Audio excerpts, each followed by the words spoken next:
নমস্কার বন্ধুরা, বাহারি রান্নায় বাঙালিতে সবাইকে স্বাগত জানাই। আজকে আবারও একটি নতুন রেসিপি নিয়ে চলে এসেছি।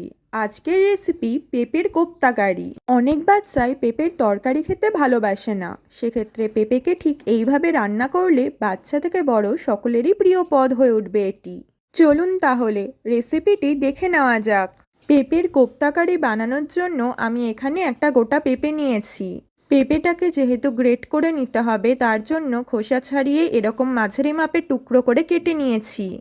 এবার গ্রেটারের যে সাইড দিয়ে একেবারে মিহি করে গ্রেট করে নেওয়া যায়, সেখানেই পেঁপের টুকরোগুলোকে ভালোভাবে গ্রেট করে নিচ্ছি। পেঁপেগুলোকে ঠিক এই রকমভাবে মিহি করে নিতে হবে। পেঁপের সব টুকরোগুলোই আমার গ্রেট করা কমপ্লিট হয়ে গেছে। এবার গ্রেট করে নেওয়া পেঁপেটাকে হাতে ভালো করে চিপে অতিরিক্ত জলটা বের করে নিয়ে আলাদা পাত্রে রাখতে হবে। জলটা অবশ্যই বের করে নিতে হবে, নয়তো পেঁপেটা কোপ্তার আকারে গোল শেপে জমাট বাঁধবে না। জল বের করে পেঁপেটাকে আলাদা পাত্রে রাখার পর তার মধ্যে 2 টেবিল চামচ চালের গুঁড়ো, 5 টেবিল চামচ মতো বেসন, হাফ চা চামচের থেকেও কম পরিমাণ হলুদ গুঁড়ো, একটা কুচনো কাঁচা লঙ্কা, 1 চা চামচ আদা বাটা, একটা কুচানো পেঁয়াজ আর স্বাদমতো লবণ দিয়ে প্রথমে পেঁপেটাকে এই উপকরণগুলোর সাথে শুকনোভাবে মাখিয়ে নেব। এরপর 2 থেকে 3 টেবিল চামচ সর্ষের তেল দিয়ে পেঁপেটাকে বেশ কিছুক্ষণ খুব ভালোভাবে মাখিয়ে নিয়ে গোল গোল বলের মতো করে হালকা চাপ দিয়ে কোপ্তার আকারে তৈরি করে নেব। বাকিগুলোকেও ঠিক একই রকমভাবে তৈরি করে নিচ্ছি। কোপ্তাগুলোকে এবার আলাদা পাত্রে তুলে রাখলাম। এবার কোপ্তাগুলোকে ভাজার জন্য আমি কড়াই পরিমাণ মতো সর্ষের তেল দিয়ে দিলাম। তেলটা ভালো মতো গরম হয়ে এলে এগুলোকে একে একে ছেড়ে দিয়ে হালকা করে ভেজে নিতে হবে। অবশ্যই আঁচ কমিয়ে 2 পিঠ উল্টে পাল্টে ভালোভাবে ভেজে নেব। ভালো মতো ভাজা হয়ে আসার পর তেল ছেঁকে সবগুলোকে আলাদা পাত্রে তুলে রাখলাম। এবার বড়া ভাজার ওই তেলের মধ্যে ফোড়ন হিসেবে হাফ চা চামচেরও কম পরিমাণ মৌরি আর সামান্য পরিমাণ গোটা জিরে দিয়ে 2টো পেঁয়াজ কুচি তেলের মধ্যে দিয়ে দিলাম। কাঁচা পেঁয়াজের গন্ধটা যাতে চলে যায়, তার জন্য পেঁয়াজটাকে হালকা করে ভেজে নিতে হবে। পেঁয়াজটা একটু লালচে ভাজা হয়ে এসেছে। এবার আমি এর মধ্যে 1 চা চামচ আদা বাটা দিয়ে দিলাম।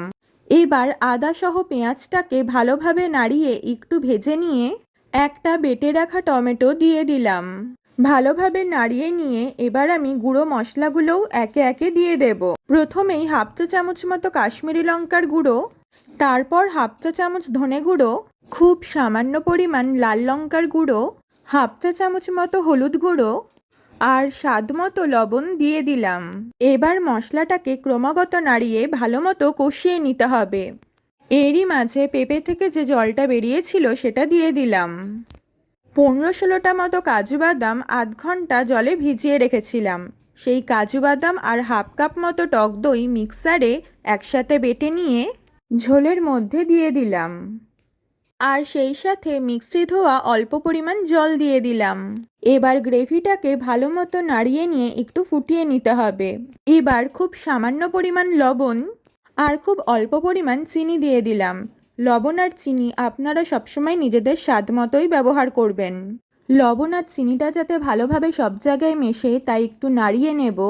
গ্রেভিটা একটু ফুটতে শুরু করলে আমি ভেজে রাখা কোপ্তাগুলো একে একে দিয়ে দিলাম। কোপ্তাগুলো দেওয়ার পর আমি এটাকে 5 মিনিট মতো একটু ফুটিয়ে নেব। রান্না প্রায় হয়েই এসেছে।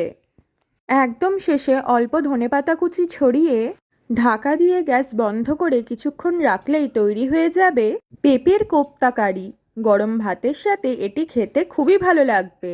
রেসিপিটি ভালো লাগলে অবশ্যই লাইক, কমেন্ট, শেয়ার করবেন আর নিয়মিত রান্নার রেসিপি পেতে চ্যানেলটাকে সাবস্ক্রাইব করে বেল আইকনে প্রেস করবেন। ধন্যবাদ।